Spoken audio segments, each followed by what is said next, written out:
तो finally video आ चुकी है गाइस। मुझे पता है 8 बजे नहीं आ पाई, जिसकी वजह है ये साला कॉपीराइट। वीडियो तो 8 बजे ही आ जाती, पर ये कॉपीराइट आ गया तो 2.5 GB करके मैं 3 बार और अपलोड किया, फिर से कॉपीराइट आ गया। तो ये चौथी बार गाइस मैं अपलोड कर रहा हूँ। सॉरी, मुझे माफ करना, ये कॉपीराइट की वजह से वीडियो आपको लेट देखने को मिल रही है। तो एपिसोड 2 वहीं से स्टार्ट होता है जहाँ से 1 एंड हुआ था। हमें दिखाया जाता है ये लड़की MC को बोल रही होती है, हेलो क्या तुम ही वही हो? तो ये भी बोलता है हाँ मैं ही हूँ, पर तुम कौन हो? तो वो लड़की उसे देख रही होती है और बोलती है इसने तो मुझे अभी तक पहचाना ही नहीं। और हमारा MC भी यहाँ सोच रहा होता है यार ये कौन है, मैं तो इसे पहली बार देख रहा हूँ। तब वो लड़की बोलती है क्या तुम भूल गए हो, तुमने एक लड़की को गुंडे से बचाया था? तो हमारा MC भी शौक, अरे हाँ यार हाँ याद आ गया, तुम तो वही हो। फिर वो लड़की बोलती है उस दिन तुम अचानक से वहाँ से चले गए थे और मैं तुम्हें प्रॉपर्ली थैंक यू भी नहीं बोल पाई, और मैंने तुम्हारे बारे में पता किया इसलिए यहाँ आई हूँ। क्या तुम मेरे ओसो एकेडमी में ज्वाइन होंगे? यहाँ पे हमारा MC बोलता है क्या ओसो एकेडमी, मन में बोल रहा होता है बेसिकली। और ये दोनों तो हैरान परेशान, इतने अमीरों वाला जहाँ अमीर लोग भी एडमिशन नहीं ले पाते, वहाँ की ये ड्रेस मुझे लग ही रहा था ये वहीं की ड्रेस है और ये वहीं की कोई स्टूडेंट होगी। तो हमारा MC बोलता है क्या मैं इतने बड़े स्कूल में जाने के लायक नहीं हूँ, मेरे में कोई टैलेंट भी नहीं है। लड़की बोलती है ओसो एकेडमी में जाने के लिए टैलेंट नहीं अच्छे लोग होने चाहिए। फिर बटलर बोलती है कि हमारी मिस ओसो एकेडमी के चेयरमैन की बेटी है। ये बात हमारा MC सुन के शॉक हो जाता है, पर फिर बाद में बोलता है सॉरी मैं नहीं आ पाऊंगा, मैं नहीं हूँ उसके लायक। हमें दिखाया जाता है उसके छोटा भाई बोलता है कि मेरे को ले लो। फिर उसकी छोटी बहन भी आ जाती है, बोलती है मेरे को उसमें जाना है, ये तो लूजर है, इसको तुम क्या करोगे एडमिशन दिला के? उतने में लड़की बोल पड़ती है कि मैंने देखा है तुम दोनों किस तरीके से MC को परेशान करते थे,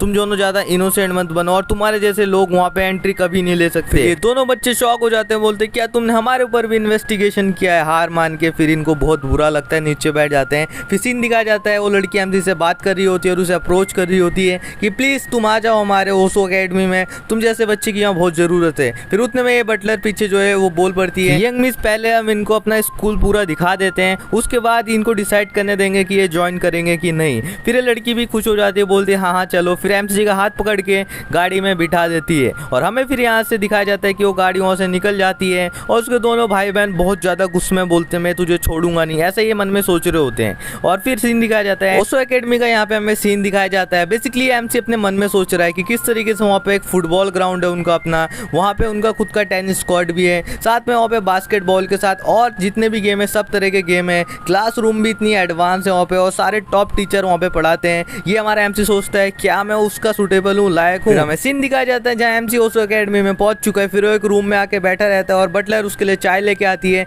पर MC थोड़ा नर्वस दिख रहा होता है। फिर हमें पता चलता है ये जो बंदा है यही असली चेयरमैन ओसो एकेडमी का। फिर वो बंदा बोलता है कि मैं ओसो एकेडमी का चेयरमैन हूँ और तुमसे मिलकर मुझे अच्छा लगा, मुझे पता चला है तुमने मेरी बेटी को बचाया, इसलिए मैं तुम्हारा बहुत ज्यादा शुक्रगुजार हूँ। पर सर नीचे देखते हुए MC भी खड़ा हो जाता है और बोलता है नहीं नहीं ये आप क्या कर रहे हैं, मैंने तो कुछ ज्यादा नहीं किया था। फिर लड़की भी बोल पड़ती है कि सब वहाँ से देख के जा रहे थे पर तुमने ही मेरा स्टैंड लिया और वहाँ पीटे थे तुम मेरे वजह से। तो उसके पापा भी बोलते हैं ये बहुत बड़ी चीज़ है, तुम्हारे जैसे लड़के हर जगह में नहीं होते जो अच्छाई के साथ खड़े रहते हैं, और क्या तुम ओसो एकेडमी को ज्वाइन करना चाहोगे? फिर हमारा MC यहाँ सैड हो जाता है और बोलता है कि मैं नहीं कर सकता, मैं क्वालिफाई नहीं हूँ। तो उसके पापा बोलते हैं क्वालिफाई क्यों नहीं हो तुम? तो बोलता है यहाँ से टैलेंटेड बच्चे आते हैं और जीनियस बच्चे आते हैं। तो उसके पापा बोलते हैं वैसे तुम्हारे नज़रों में टैलेंटेड और जीनियस का क्या डेफिनेशन है? हमारा MC बोलता है टैलेंटेड बच्चे वो होते हैं जो पढ़ाई में एक्स्ट्रा ऑर्डिनरी होते हैं और अपना काम भी अच्छे से करते हैं। फिर उसके पापा बोलते हैं पर मेरे नज़रों में टैलेंटेड और जीनियस की डेफिनेशन वो है जो अपने काम को दूसरों से पहले करने के लिए एक हल ढूंढ ले। तो हमारा MC बोलता है हाँ। फिर वो कुछ और भी बात करने लगते हैं, जैसे उसके पापा बोलते हैं मुझे पता है तुम अंडर कॉन्फिडेंट हो, तुम इतना फील नहीं कर पा रहे हो कि तुम इतने बड़े स्कूल में कैसे एडजस्ट हो पाओगे, पर यकीन मानो जब तक तुम्हें चांस नहीं मिलेगा तब तक तुम्हें पता भी नहीं चलेगा ये स्कूल कैसा है, ये दूसरे स्कूल की तरह बिल्कुल भी नहीं है। और इस वक्त फिर अपने दादाजी की याद आ जाती है कि वो भी कहते थे कि खुद पे विश्वास कर, तू कर सकता है। फिर हमारा MC भी थोड़ा यहाँ पे मोटिवेट हो जाते कि हाँ मैं कुछ कर सकता हूँ। फिर उतने देर में उनके गेट में कोई नॉक करता है और वो अंदर आ जाती है और हमें पता चलता है ये स्कूल के साइंस टीचर है जिनको इनके चेयरमैन ने बुलाया था। फिर वो बोलती है कि MC ये तुम्हारी साइंस टीचर है और मैं चाहता हूँ तुम आज एक दिन इनका लेक्चर अटेंड करो और देखो कि ये किस तरीके से पढ़ाती है। तो हमारा MC भी बोलता है चलो ठीक है फिर देखता हूँ। फिर हमें उस क्लासरूम के बाहर का सीन दिखाया जाता है जहाँ पे MC खड़ा है और बोलता है मैं अंदर जाऊँगा, इन टैलेंटेड बच्चों से मिलूंगा। तब तक वो साइंस वाली टीचर बोलती है MC अंदर आ जाओ। फिर वो नर्वस हो जाता है बहुत, फिर अंदर जाता है और अंदर आके फिर एक अपनी स्पीच देता है, हेलो मेरा नाम ये है और मुझे आप सबसे मिलकर काफ़ी ज़्यादा अच्छा लगा। फिर वो थोड़ा ऊपर देखता है और बोलता है यहाँ इतने लोग शांत क्यों हैं, मुझे बिल्कुल भी अच्छा नहीं लग रहा है। पर हमें पता चलता है ये लोग शांत नहीं है, ये इनके मन में कुछ और ही चल रहा होता है। ये लड़कियाँ बोलती कितना हैंडसम है, मैं इसे अपना बॉयफ्रेंड बनाऊंगी, कितना गुड लुकिंग है। और ये लड़का बोलता है इसे तो मैं बताऊंगा अभी इस क्लास होने दो। फिर हमें एक अच्छा सा सीन दिखाया जाता है, देख लो तुम कितना अच्छा सीन है। बोलती है बच्चों तुम शांत क्यों हो, इसको अनकंफर्टेबल फील होता है, ऐसा मत करो। फिर बोलते है जाओ तुम पीछे जाके पीछे वाली बेंच में बैठ जाओ। तो बोलते चलो फिर बच्चों किताबें ओपन करो। फिर से पता चलता है एमसी पे तो किताब ही नहीं है। फिर वो बोलती है पास वाली लड़की को तुम उसे दिखा देना। फिर वो तब तक एक ही बार में अपना चेयर पूरा बेंच खिसका के एमसी से लगा देती। फिर हमारा एमसी देख के उसे बोलता है हेलो तुम कैसी हो। फिर लड़की बोलती है मैं अच्छी हूँ। और हमारा एमसी बोलता है लो आते ही साथ मैंने एक लड़की को यहाँ बुरा फील करवा दिया, शायद वो तो मुझसे बात भी नहीं कर रही। फिर हमें नेक्स्ट सीन दिखाया जाता है क्लासरूम का, जहाँ पे लड़की सोच रही है कि एमसी इस वक्त क्या कर रहा होगा अपने क्लासरूम में। तब हमें एमसी के क्लासरूम का सीन दिखाया जाता है कि किस तरीके से उसके क्लासरूम में सारे बच्चे एकदम प्रोएक्टिव है, पढ़ाई कर रहे हैं और इधर उधर से सवाल जवाब कर ही रहे हैं अपने मैम से। और ये सब हमारे एमसी देख के सोचता है कि यार यहाँ का क्लास तो कुछ ज़्यादा ही अलग है, यहाँ के बच्चे बहुत ज़्यादा अलग हैं। फिर जैसी क्लास ओवर होता है सारी लड़कियाँ उसे घेर लेती है, बोलती है हेलो तुम कैसे हो, तुम फ्री हो क्या तुम मेरे साथ चलोगे डेट पे, तुम्हारा कोई गर्लफ्रेंड है कि नहीं, ये सब बेसिकली उसे बोल रही होती है। फिर तभी एक लड़का आता है उसमें फ्रेम में और बोलता है तुम लोग इसे परेशान मत करो, अभी तो लंच टाइम हुआ है, इसने अभी तक खाना भी नहीं किया है, ये सब हम उसके बात कर सकते हैं। तो लड़की अभी बोलती है ठीक है, फिर बोल के चले जाती है। हमारा एमसी भी उसे ही देख रहा होता है। फिर वो लड़का बोलता है कि मैं स्पोर्ट में खेलता हूँ और मैं ये हूँ, चलो क्या तुम मेरे साथ चलोगे कैफेटेरिया एरिया में, हम लोग चलते हैं और कुछ खाते हैं। तो एमसी भी बोलता है चलो ठीक है। फिर वो जैसे ही अपने कैफेटेरिया कैंटीन एरिया में पहुंचता है देखता है इतने सारे मेन्यू में उसके चीज़ें पिज़्ज़ा पूजा सब बेसिकली यहाँ पे मिलता है। तो हमारा एमसी बोलता है क्या यहाँ पे तो सब मिलता है। फिर वो बोलता है मैं हेवन में आ गया। वो एक प्लेट में अपना जो भी खाना है वो ले लेता है और जाने लगता है। पर तभी उस दूसरे लड़के को एक तीसरा लड़का आवाज़ देता है भाई तू क्या कर रहा है, इधर आ जा। तो बोलता है ठीक है मैं आ रहा हूँ। फिर एमसी भी उस लड़के के पीछे पीछे चले जाता है क्योंकि बेसिकली ये तो जानता ही नहीं था इस चश्मिश वाले लड़के को। फिर चश्मिश वाले लड़के की एंट्री होती है इस फ्रेम में। हमें पता चलता है सफ़ेद कोट वाले दोनों आपस में दोस्त होते हैं, तो इसलिए यहाँ पे एमसी नया है, इसलिए वो दोनों आपस में बातें करते हैं कि तूने वो एनिमे देखी जो मैंने तुझे बोला था।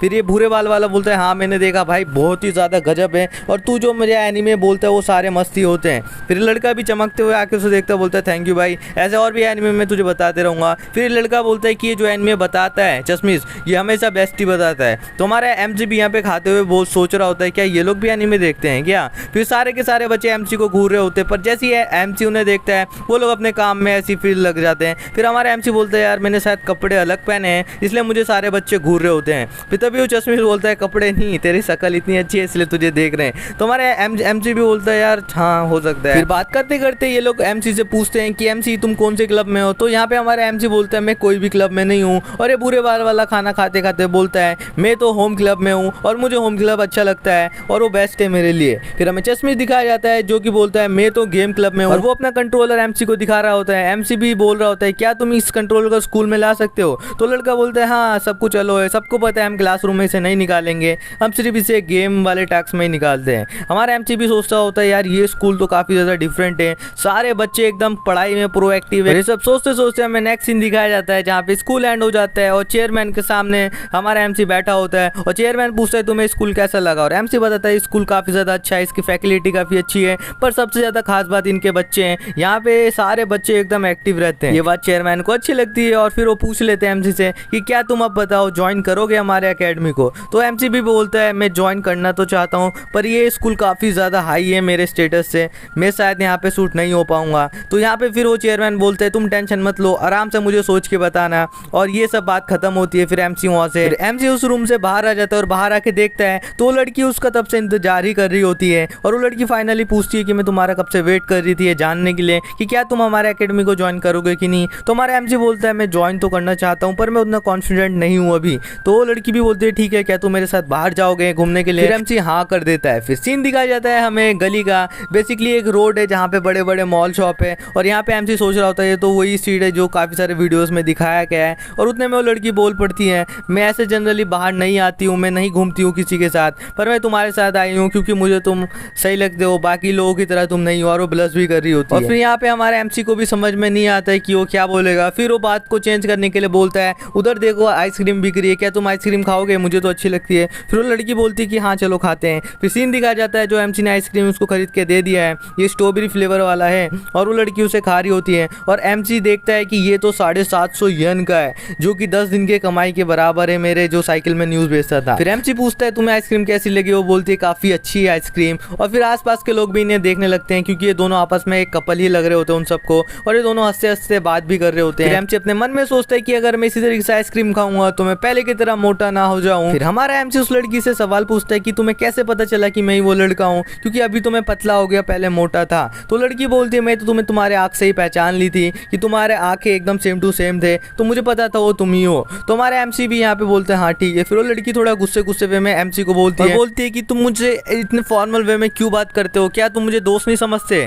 तो ये सब एमसी सुन रहा होता है और बोलता है क्या मैंने ये कैसे कब क्या कह दिया मैंने यहाँ पे गलत। फिर वो बोलता है मुझे तो माफ़ करना है। फिर वो लड़की बोलती है तुम मुझे अब से कावरी बुलाना, और तो हमारा एमसी भी बोलता है ठीक है कावरी। और लो फाइनली तुमको इस लड़की का नाम भी पता चल गया। तो यहाँ पे हमें दिखाया जाता है एमसी को रिलीफ मिलता है कि चलो ये शांत हुई। तब तक वो कावरी अपना आइसक्रीम आगे बढ़ाती है और बोलती है कि लो तुम यहाँ से एक बाइट लो। पर हमें दिखाया जाता है एमसी शर्मा रहा होता है क्योंकि ये तो उसका झूठा था। तो हमारा एमसी भी बोलता है चलो क्या करूँ मैं। फिर वो फाइनली एक बाइट ले ही लेता है। फिर कावरी बोलती है तुम इतना ब्लश क्यों कर रहे हो। फिर कावरी जैसे पीछे जाती है वो समझ जाती है ये तो मेरा झूठा आइसक्रीम था, मैंने इसको खिला दिया। फिर वो बोलती है सॉरी मुझे माफ करना, तुमने मुझे कावरी बोला तो मैं भूल गई थी सब कुछ और मैं एक्साइटेड हो गई थी। आसपास की लड़कियां भी नहीं देख रही होती हैं क्योंकि ये दोनों आपस में क्यूट लग रहे होते हैं और आइसक्रीम शेयर कर रहे होते हैं। फिर तभी हमारा ये एमसी उठता है और ये भी साला हरामी है काफी ज्यादा, बोलता है लो तुम मेरी आइसक्रीम खाओ और हमारा हिसाब किताब बराबर हो जाएगा। तो यहाँ पे अब कावरी ब्लश कर रही होती है और वो भी फिर एक बाइट यहाँ से ले लेती है। तुम समझ रहे हो साला मौके पे छक्का मार रहा है सीधा। फिर ये लड़कियां भी बोलती है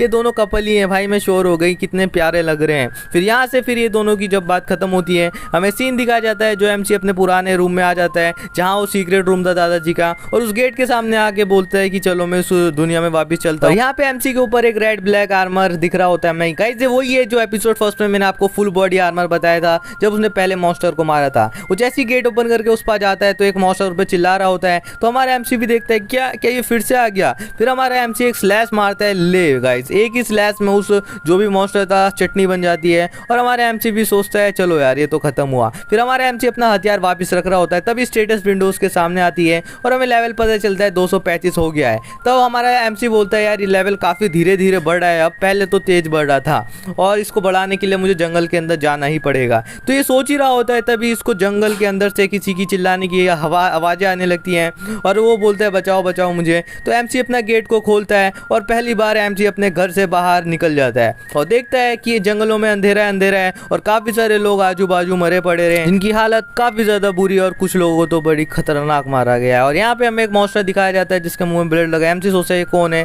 फिर वो मॉन्स्टर भी सेंस कर लेता है कि पीछे कोई हो, जैसे ही वो मुड़ता है हमें उसका शकल दिखाया जाता है। बेसिकली गॉब्लिन या ऑर्क टाइप का मॉन्स्टर लग रहा होता है और उसके पीछे एक लड़की भी दिखाई जाती है जो कि काफ़ी ज़्यादा प्यारी लग रही है हमें, और आगे चल के आपको पता चलेगा ये कौन है। फिर हमारा एमसी उड़ता है और एक सीधा उसके मुंह में लात मारता है, वो सीधा जाके उस पेड़ से टकराता है। हमारा एमसी सोचता है शायद इसका काम तमाम हो गया होगा। फिर वो लड़की को देख रहा है और बोलता है क्या तुम ठीक हो। उतने में उसके पीछे से वो मॉन्स्टर आने लगता है और लड़की चिल्ला के बोलती है अपने पीछे देखो। हमारा एमसी समझ जाता है, जल्दी से डॉच करता है और उसके स्लैश से पेड़ भी कट जाता है। और हमारा एमसी बोलता है यार ये कोई नॉर्मल नहीं है, ये भी काफ़ी ज़्यादा स्ट्रांग है। फिर हमारा एमसी भी सोचता है इसको तो मैं ऐसे नहीं हरा पाऊंगा, इसको मुझे अपना कुछ नई टेक्निक से हराना पड़ेगा। फिर हमारा एमसी फॉर्म में आ जाता है, हवे में जंप करके हवे में अपना इक्विपमेंट बॉक्स निकालता है, उसमें से एक एरोबो वाला हथियार निकालता है और सारे तीर बेसिकली उस गॉब्लिन के ऊपर शूट कर देता है। फिर वो एक और इक्विपमेंट बॉक्स से हथियार निकालता है, हमें दिखा जाता है इस बार वो तलवार निकाला है और दोनों जन आपस में स्लैश मारते हैं, जिसकी स्लैश लगी होगी बेसिकली वही बचा होगा। फिर हमें दिखाया जाता है यहाँ पे गॉब्लिन का तो यहाँ पे पूरा पार्टिकल बन के वो हवे में उड़ चुका है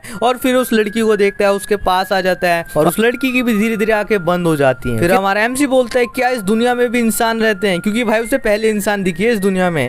तो वो सोच रहा होता है, फिर वो सेंस करता है कि आसपास कोई उसके तरफ आ रहा है तो इनविजिबल हो जाता है और लेक्सिया लेक्सिया करके उसके आसपास कुछ लोग पुकार रहे होते हैं। और इसी के साथ एपिसोड 2 खत्म। अब लेक्सिया कौन है ये आपको नेक्स्ट एपिसोड में पता चलेगा। तो वीडियो अगर अच्छा लगा तो लाइक कर देना और इसका नेक्स्ट एपिसोड आपको आज शाम 6 बजे मेरे चैनल पे देखने को मिल जाएगा। तब तक के लिए गुड बाय, मिलेंगे नेक्स्ट वीडियो में।